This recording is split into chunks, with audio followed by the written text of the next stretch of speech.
I am Bob ODell, a friend of John's.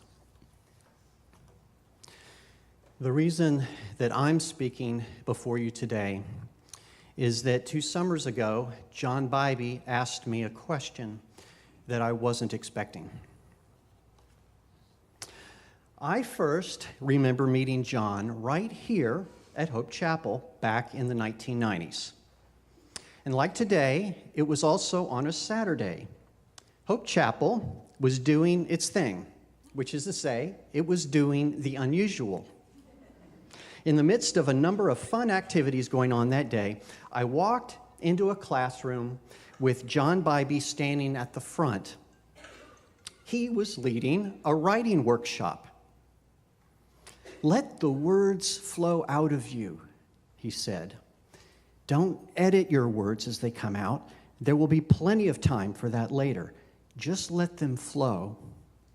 He made his practice just that. But what struck me the most that day was this man's surprising openness about himself. We learned that as a writer, he was on a journey too. The Spirit Flyer series was not going to be his last and best work. That was only practice for something bigger. He described it to us as catching the big, multicolored fish. John would often see visions and dream dreams. He told us that he had seen the big, multicolored fish in a dream. Somehow, God was present with him in the dream. So he asked God, "How do I catch it?" We waited on the edge of our seats for the answer. Many of you know what I'm about to say next. You've heard this story over the years. God said to John, "To catch this fish, you're gonna have to fish naked."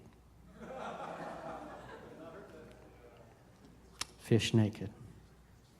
Over the years, I would come to understand this unusual man a bit more. I would read the Spirit Flyer series of books to my kids. John and I would pray together, often with Frank Kostenbader. John often had prophetic words for us. Privately, John would pray with me and help me process my past. More recently, John became my writing coach. First, as I tried my hand at some fiction, and then he helped me with 2 books I wanted to write about Israel. John would often share his prayer requests too. But while my work was always laid bare in front of him, his writing was his own thing. During our friendship, he submitted manuscripts to publishers at least a couple of times, and I would pray with him about that, but I'm not even sure I knew the titles, and I certainly never read one. He was a successful author. He had earned the right to work in whatever manner he wished. I never questioned it, not even once. And then one day, 2 summers ago, he sat across from me at lunch, and he asked me a question that I wasn't expecting. "Would you partner with me to write a screenplay?" He said, "Bob, do you remember that idea for a screenplay I shared with you in the past?" Yes, I remembered it. It was the only thing he had ever told me about his work. But more than that, it was an amazing vision for the climax of a movie that could be filmed right here in Austin. And it was like nothing I had ever seen done. It had given me chills. He suddenly began to choke up and burst out the words, "This is the project I most want to finish before I die." Whoa, hold on there a minute, John. Yes, the possibility of his having cancer had surfaced that summer. It was obvious that through the cancer, God was forcing John out of his comfort zone and to take more risks. I knew it with certainty. He had just asked to partner with me.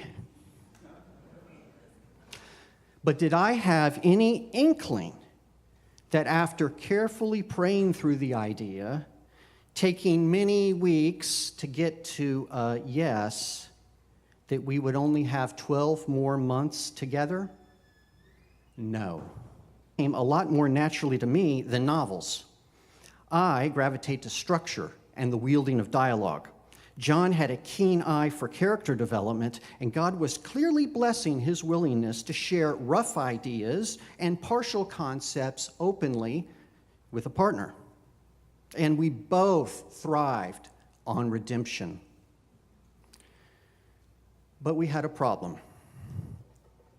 A great ending does not a great story make. A story needs to be about something. We had a pretty good storyline idea for the kids in the film.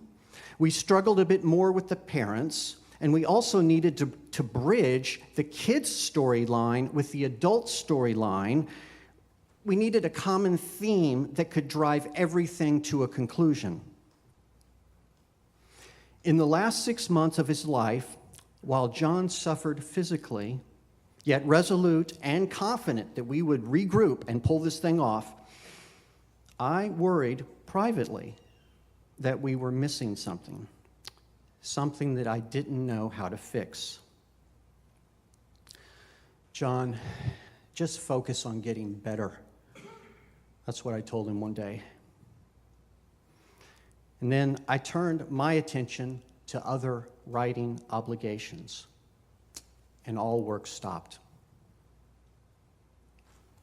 And then suddenly, John was gone.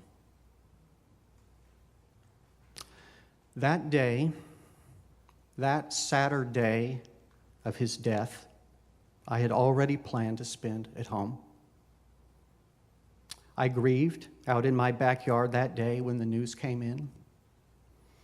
I knew how much this project meant to John. Why had I said yes to John's question? I'll tell you what I never said out loud to him. Because from the very first day I met him, I wanted him to catch that multicolored fish.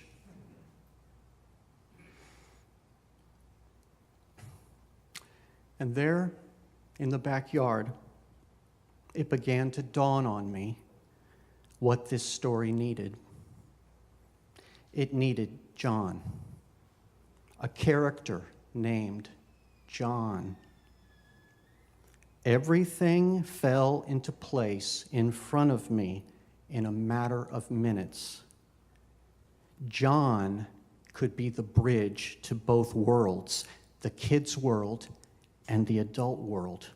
We had a solution to the story. And in the midst of the exhilaration, I cried anew because the cost was so high.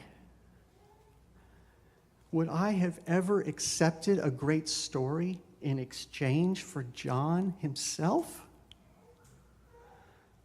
But sometimes a path turns on you without asking your permission. The Bibee family has given me permission to write a character into John's own screenplay.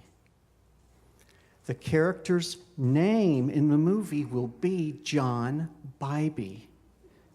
He will be a successful but aging writer of children's books, specifically the Spirit Flyer series of children's books. He will have a prophetic ability, and he will be on a journey to write that one big world-changing story before he dies. The movie will be about a prophet who never missed on any prophetic word except when it came to himself. A man who believed with all his heart he would live to catch that multicolored fish.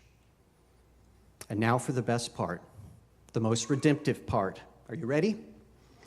You're invited to help. We are going to build this story around the building blocks of truth, around real prophetic words that John gave to you. I want to hear about the dreams he dreamt about you, the visions he saw for you, the words he spoke that touched your life. Let's get them written down. Maybe he said 3 words to you. Maybe a single sentence is all you remember. It's enough. I will use as many of your phrases and sentences as I can and weave them into the storyline. I want hundreds of them if possible. And if I can't fit in your word or story about John, then know that they will also go to the family and they will ultimately help people around the world learn more about what a modern-day prophet does and what a modern-day prophet says. John would never have allowed us to write him into a story when he was alive. Only through his death are we free to choose his life. Did John want to catch a multicolored fish? You bet he did. So let's all work together to catch John. I'll have a sign-up sheet for you at the reception. Doesn't this redemption sound exciting? Do you want to give God a hand?